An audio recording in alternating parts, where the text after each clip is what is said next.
ಕೆಂಪೇಗೌಡ ನ್ಯೂಸ್ಗೆ ಸ್ವಾಗತ. ನಾನು ನಿಮ್ಮ ಚುಂಚುಂಗಿರಿ ಶಶಿಕುಮಾರ್ ಮಾತಾಡ್ತಾ ಇದ್ದೀನಿ. ಇವತ್ತಿನ ವಿಚಾರ, ಈ ಪಂಚಾಯತ್ ವ್ಯವಸ್ಥೆ, ಗ್ರಾಮ ಪಂಚಾಯತಿ ಚುನಾವಣೆಗಳನ್ನ ನಡೆಸದೇ ಇದ್ರೆ ಯಾವ ಮಟ್ಟದಲ್ಲಿ ಹೊಡೆತ ಬೀಳ್ತದೆ ಜನಸಾಮಾನ್ಯರಿಗೆ ಅಂತಂದ್ರೆ, ಈ ಅಧಿಕಾರ ವಿಕೇಂದ್ರೀಕರಣ ಏನ್ ಈ ಜೆಡ್ ಪಿ ಟಿ ಪಿ ಎಸ್ ಆಮೇಲೆ ನಾವು ಗ್ರಾಮ ಪಂಚಾಯತಿ ಮೆಂಬರ್ಗಳನ್ನ ಸೆಲೆಕ್ಟ್ ಮಾಡ್ತೀವಿ, ಆ ಒಂದು ವ್ಯವಸ್ಥೆ ಏನಾದರೂ ವಿಕೇಂದ್ರೀಕರಣ, ಒಟ್ಟಾರೆ ಅಧಿಕಾರವನ್ನು ವಿಕೇಂದ್ರೀಕರಣ ಮಾಡಲಿಲ್ಲ ಅಂತಂದ್ರೆ, ಅಧಿಕಾರವನ್ನು ಹಂಚಲಿಲ್ಲ ಅಂತಂದ್ರೆ ಗ್ರಾಮ ಹಾಳಾಗೋದ್ರೆ ಇಡೀ ದೇಶ ಹೋಗುತ್ತೆ ಅನ್ನೋ ಮಟ್ಟಕ್ಕೆ ಬೆಸ್ಟ್ ಎಕ್ಸಾಂಪಲ್ ಇವತ್ತು. ಯಾಕಂತಂದ್ರೆ ಈಗ ಇರ್ತಕ್ಕಂಥ ಎಲ್ಲಾ ಪಂಚಾಯತ್ಗಳೆಲ್ಲ ಬಹುತೇಕರು ಸದಸ್ಯರುಗಳಿಲ್ಲ, ಮತ್ತೆ ಪಿ ಡಿ ಒಗಳು ಕೂಡ ದಿಕ್ಕು ದಿಮಾನ ಇಲ್ಲ, ಗ್ರಾಮಗಳಿಗೆ ದಿಕ್ಕೇನು ಅಂತಕ್ಕಂಥ ಒಂದು ವಿಚಾರ. ಒಟ್ಟಾರೆ ಕರ್ನಾಟಕ ರಾಜ್ಯದಲ್ಲಿ 6024 ಪಿ ಡಿ ಒಗಳ ಹುದ್ದೆಗಳ ಪೈಕಿ 980 ಹುದ್ದೆಗಳು ಖಾಲಿ ಇದಾವೆ. ಹತ್ರ 1000 ಹುದ್ದೆಗಳೇ ಖಾಲಿ ಇದಾವೆ. ಅದನ್ನ ಫಿಲಪ್ ಮಾಡಿಲ್ಲ ಸರ್ಕಾರ ಕೂಡ. ಬರ ನಿರ್ವಹಣೆ, ಸ್ವಚ್ಛತೆ, ಅಭಿವೃದ್ಧಿಗೆ ಬಹುಮುಖ ಸವಾಲುಗಳು, ತುಂಬಾ ನಾವು ಸವಾಲುಗಳನ್ನ ಎದುರಿಸ್ತಕ್ಕಂಥ ಪರಿಸ್ಥಿತಿ ನಿರ್ಮಾಣ ಆಗಿದೆ. ಜೊತೆಗೆ ಏನಾಗಿದೆ, ಗ್ರಾಮ ಪಂಚಾಯತಿ ಚುನಾಯಿತ ಸದಸ್ಯರ ಅವಧಿ ಮುಗಿದು 6 ತಿಂಗಳು ಕಳೀತಾ ಇದೆ. ಕರ್ನಾಟಕ ಸರ್ಕಾರ ನಿದ್ದೆ ಅಲ್ಲ, ಅದು ಎಲ್ಲ ಬಿಟ್ಟು ಅದು ಬದುಕ್ತಾ ಇದೆ ಸರ್ಕಾರ ಕೂಡ. 6 ತಿಂಗಳು ಕಳೆದಿದೆ.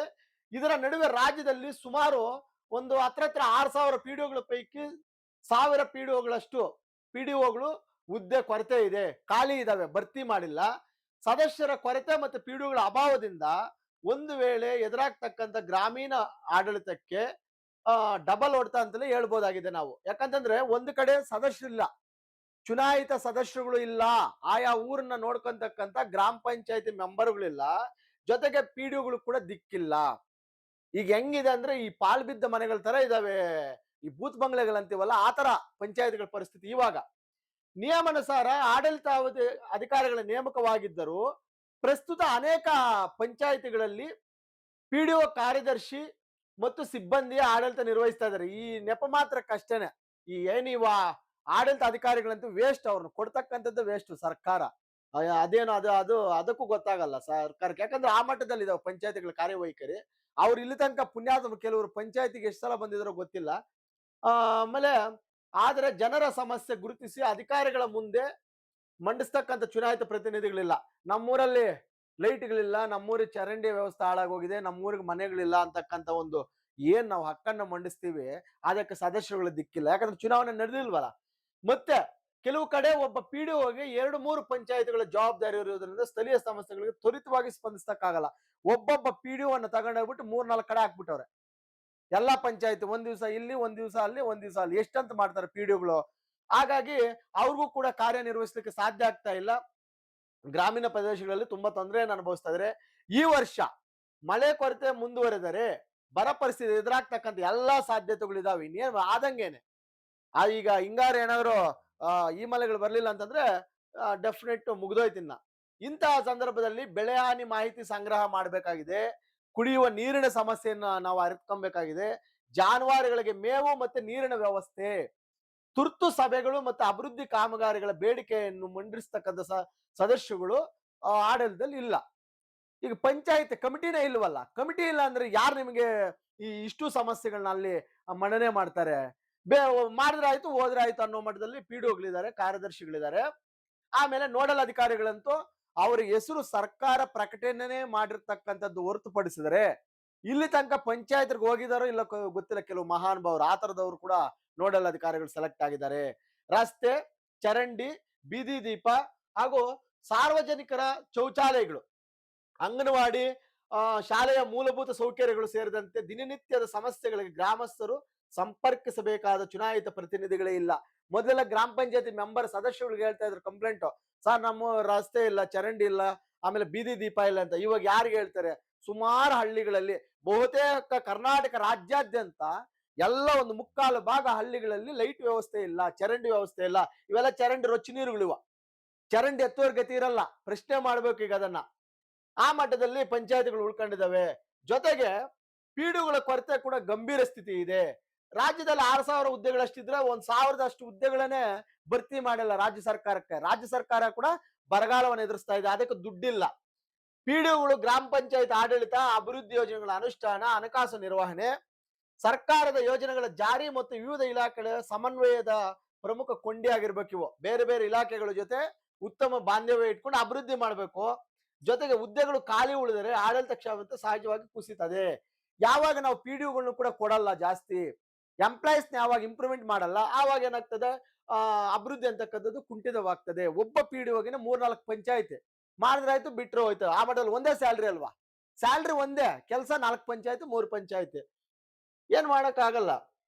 ಆಮೇಲೆ ಈ ಗ್ರಾಮ ಪಂಚಾಯತಿ ಸದಸ್ಯರ ಮಹಾಕೂಟದ ರಾಜ್ಯಾಧ್ಯಕ್ಷರು ಆ ಯಾರ್ಯಾರು, ಕಾಡ್ಶೆಟ್ಟಳ್ಳಿ ಸತೀಶ್ ಅವರು ಒಂದು ಸ್ಟೇಟ್ಮೆಂಟ್ ಅಲ್ಲಿ ಹೇಳಿದ್ದಾರೆ, ಸ್ಥಳೀಯ ಆಡಳಿತದಲ್ಲಿ ಚುನಾಯಿತ ಪ್ರತಿನಿಧಿಗಳು ಮತ್ತು ಅಧಿಕಾರಿಗಳು ಪರಸ್ಪರ ಪೂರಕವಾಗಿರಬೇಕು. ಅಧಿಕಾರಿಗಳು ಆಡಳಿತ ನಡೆಸಿದ್ರೆ ಸದಸ್ಯರು ಜನರ ಧ್ವನಿಯಾಗಿರ್ತಾರೆ. ಈ ಎರಡರಲ್ಲಿ ಒಂದು ಕೊಂಡಿ ಇಲ್ಲದಿದ್ದರೆ ವಿಕೇಂದ್ರೀಕರಣದ ಉದ್ದೇಶವೇ ಕುಂದುತ್ತದೆ. ಗ್ರಾಮಗಳಲ್ಲಿ ಮೂಲಸೌಕರ್ಯ ಸಮಸ್ಯೆಗಳು ಕೇಳುವರೆ ಇಲ್ಲದಂತಾಗ್ತದೆ. ಈಗ ಅಲ್ಲಿ ಸರ್ಕಾರ ಏನ್ ಮಾಡ್ತದೆ, ಒಂದು ಕಡೆ ಪಿಡಿಒ ಮತ್ತೆ ಇನ್ನೊಬ್ಬ ಅಧ್ಯಕ್ಷರನ್ನು ಕೊಡ್ತದೆ, ಚುನಾಯಿತ ಪ್ರತಿನಿಧಿನ. ಒಬ್ರು ಪ್ರಶ್ನೆ ಮಾಡ್ಲಿಕ್ಕೆ, ಒಬ್ರು ಕೆಲಸ ಮಾಡ್ಲಿಕ್ಕಿದ್ರೆ ಮಾತ್ರ ಸಾಧ್ಯ ಆಗ್ತದೆ ಅಭಿವೃದ್ಧಿ. ಇಲ್ಲ ಅಂದ್ರೆ ಪಂಚಾಯತಿಗಳು ಎಕ್ಕುಟ್ಕೊಂಡು ಹೋಗ್ತವೆ ಅಂತಕ್ಕಂಥ ಮಾತನ್ನ ಅವ್ರು ಹೇಳ್ತಾರೆ. ಸ್ವಚ್ಛತೆಗೆ ಹಿನ್ನಡೆ ಇದೆ. ಕಸ ವಿಲೇವಾರಿ, ಚರಂಡಿ ಸ್ವಚ್ಛತೆ, ಸಾರ್ವಜನಿಕ ಸ್ಥಳಗಳ ನಿರ್ವಹಣೆ ಮೇಲ್ವಿಚಾರಣೆ ಕುಂದೋಗಿದೆ. ಕೆಲವು ಕಡೆ ಕಸ ಸಂಗ್ರಹಣೆ ಅಂತೂ ಗೊಬ್ಬೆದ್ದು ನಾರಿದ್ದೋಗ್ತಾ ಇದೆ. ಕೆಲವು ಪಂಚಾಯತಿಗಳು ಕೇಳೋರ್ ದಿಕ್ಕಿಲ್ಲ ಮತ್ತು ಸ್ವಚ್ಛತಾ ಕಾರ್ಯ ವಿಳಂಬ ಆಗ್ತಾ ಇದೆ. ಉದಾಹರಣೆಗೆ ಇದಾವುದೋ ಟಿಪ್ಟೂರ್ದು ಒಂದು ಎಕ್ಸಾಂಪಲ್ ಕೊಟ್ಟಿದ್ದಾರೆ. ಆ ಒಂದು ಕಾಡಸಿದ್ದೇಶ್ವರ ಮಠ ಸುತ್ತಮುತ್ತ ಉಳಿದಿರ್ತಕ್ಕಂಥ ಇದು ಈ ತರ ಎಲ್ಲ ನೀರೆಲ್ಲ ಹಿಂಗೋಗಿ ಇಲ್ಲೆಲ್ಲ ನೊನಿಕೆರೆ ಚರಂಡಿ ಪರಿಸ್ಥಿತಿಗಳು ಈ ತರ ನಿರ್ಮಾಣ ಆಗಿದೆ. ಎಲ್ಲ ಬಹುತೇಕ ಒಂದು ಎಕ್ಸಾಂಪಲ್ ಅಂದ್ರೆ ರಾಜ್ಯದ ಪರಿಸ್ಥಿತಿ ಇದೇನೆ. ಆಮೇಲೆ ಗ್ರಾಮ ಸಭೆಗಳ ಪರಿಣಾಮ ಕಡಿಮೆ ಇದೆ. ಗ್ರಾಮ ಸಭೆಗಳನ್ನ ನಡೆಸ್ತಾರೆ, ಅವರು ಹೆಸರು ಮಾತ್ರ ನಡೆಸ್ತಾರೆ, ಬರ್ತಾರೆ, ಹೆಸರು ಬರ್ಕೊಂಡು ಹೋಗ್ತಕ್ಕಂಥ ಕೆಲಸ ಆಗ್ತದೆ. ಜನರ ಬೇಡಿಕೆಗಳನ್ನು ಸಮರ್ಥವಾಗಿ ಮಂಡಿಸಲು ಸದಸ್ಯರಿಲ್ಲ, ಅವನ್ನು ಫಾಲೋ ಅಪ್ ಮಾಡ್ತಕ್ಕಂಥ ಗ್ರಾಮ ಪಂಚಾಯತ್ ಸದಸ್ಯರಿಲ್ಲ. ಅಭಿವೃದ್ಧಿ ಕಾಮಗಾರಿಗಳ ಆದ್ಯತೆ ನೀಡಿದಲ್ಲಿ ನಿಗದಿತ ಕೊರತೆ ಕಂಡು ಬರ್ತದೆ. ಉದಾಹರಣೆಗೆ ಕೆಲವು ಎಲ್ಲ ಬಹುತೇಕ ಪಂಚಾಯತ್ಗಳಲ್ಲಿ ಇದೇ ಗತಿ ಬಿಡಿ. ಆಮೇಲೆ ಇದು ಯಾವುದು, ಇಲ್ಲೇ ಚರಂಡಿ, ಬೀದಿ ದೀಪ, ನೀರಿನ ಟ್ಯಾಂಕರ್ಗಳ ಉದ್ಯಾನ ಸೇರಿದಂತೆ ಸಣ್ಣ ಕಾಮಗಾರಿಗಳು ವೇಗ ಕೂಡ ಕುಂಠಿತವಾಗ್ತದೆ. ಸಣ್ಣ ಸಣ್ಣ ಕಾಮಗಾರಿಗಳು ಕೂಡ ಮಾಡ್ಲಿಕ್ಕೆ ಆಗದೆ ಇರ್ತಕ್ಕಂಥ ಪರಿಸ್ಥಿತಿ ಆಗ್ತದೆ ಗ್ರಾಮ ಪಂಚಾಯತ್ ಚುನಾವಣೆಗಳು ಮಾಡ್ಲಿಲ್ಲ ಅಂತಂದ್ರೆ. ಆಮೇಲೆ ಮೇಲ್ವಿಚಾರಣೆ ಕೊರತೆಯಿಂದ ಉದಾಹರಣೆ ಇಲ್ಲೇನಾಗ್ತದೆ, ಮತ್ತೆ ಕೆಲವು ಶಿಥಿಲಾ ವ್ಯವಸ್ಥೆಗಳು ಇರ್ತವೆ, ರೋಡ್ಗಳೆಲ್ಲ ಅವು ಕೂಡ ರೋಡ್ ಮೇಲೆ ನೀರು ಹರಿತಾ ಇರ್ತಾರೆ, ಚರಂಡಿ ನೀರಲ್ಲ, ಅವನ್ನು ಕೂಡ ಫಾಲೋ ಅಪ್ ಮಾಡ್ಲಿಕ್ಕೆ ಕೆಲವ್ರ ಯಾಕಂದ್ರೆ ಮೆಂಬರ್ ಇಲ್ವಲ್ಲ, ಅದೊಂದು ಸಮಸ್ಯೆ.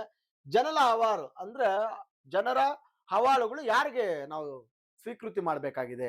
ಜನ ಸಮಸ್ಯೆ ಅಂತ ಬರ್ತಾರೆ, ನಮ್ಮೂರ್ದು ಏನೋ ಒಂದು ಸಮಸ್ಯೆ ಬರ್ತಾರೆ, ಅಥವಾ ನಮ್ಮದೇ ಸಮಸ್ಯೆ ಅಂತ ಬರ್ತಾರೆ.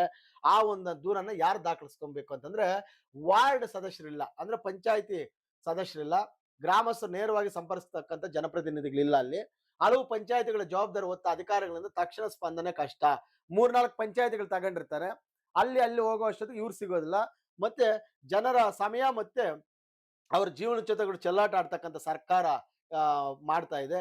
ಈ ತರ ಸುಮಾರು ಏನಾಗ್ತದೆ, ಗ್ರಾಮೀಣ ಪ್ರದೇಶದಲ್ಲಿ ಗ್ರಾಮ ಪಂಚಾಯತಿ ಚುನಾವಣೆಗಳನ್ನ ನಡೆಸಲಿಲ್ಲ ಅಂತಂದ್ರೆ, ಅಧಿಕಾರ ವಿಕೇಂದ್ರೀಕರಣ ಮಾಡಲಿಲ್ಲ ಅಂತಂದ್ರೆ, ಮೂಲಭೂತವಾಗಿ ಈ ಬರಗಾಲ ಏನಾದ್ರು ಉದ್ಭವ ಆದ್ರೆ ಕರ್ನಾಟಕ ರಾಜ್ಯ ಸರ್ಕಾರ ಎಲ್ಲಾ ತರದ ಸಮಸ್ಯೆಗಳನ್ನ ಎದುರಿಸಬೇಕಾಗ್ತದೆ. ಆಮೇಲೆ ಜನರ ಚೀಮಾರಿಗೂ ಅದು ಪಾತ್ರ ವಹಿಸ್ಬೇಕಾಗ್ತದೆ. ಆದಷ್ಟು ಎಚ್ಚೆತ್ತುಕೊಂಡು ಬೇಗ ಗ್ರಾಮ ಪಂಚಾಯತಿ ಚುನಾವಣೆಗಳನ್ನು ನಡೆಸುವ ಮುಖಾಂತರ ಅಧಿಕಾರ ವಿಕೇಂದ್ರೀಕರಣಕ್ಕೆ ಏನು ಅದೊಂದು ಒಂದು ಇದನ್ನ ಆಕಾರವನ್ನು ಕೊಟ್ಟಿದ್ದಾರೆ ಮಹಾತ್ಮ ಗಾಂಧೀಜಿಯವರು. ಅವರ ಅವರ ಅವರ ಬಗ್ಗೆ ಹಿತಾಸಕ್ತಿ ಇದ್ರೆ ನಾವು ಪದೇ ಪದೇ ಗಾಂಧೀಜಿಯವ್ರ ಬಗ್ಗೆನೇ ಹೇಳ್ಕಂತಕ್ಕಂಥ ಕಾಂಗ್ರೆಸ್ ಪಕ್ಷ ಆದಷ್ಟು ಬೇಗ ಈ ಗ್ರಾಮ ಪಂಚಾಯತಿ ಚುನಾವಣೆಗಳನ್ನು ನಡೆಸಿ ಗ್ರಾಮಗಳ ಅಭಿವೃದ್ಧಿಗೆ ಸಹಕರಿಸಬೇಕಂತೇಳಿ ಈ ವಿಚಾರವನ್ನ ಇಲ್ಲಿಗೆ ಮುಗಿಸ್ತಾ ಇದ್ದೀನಿ.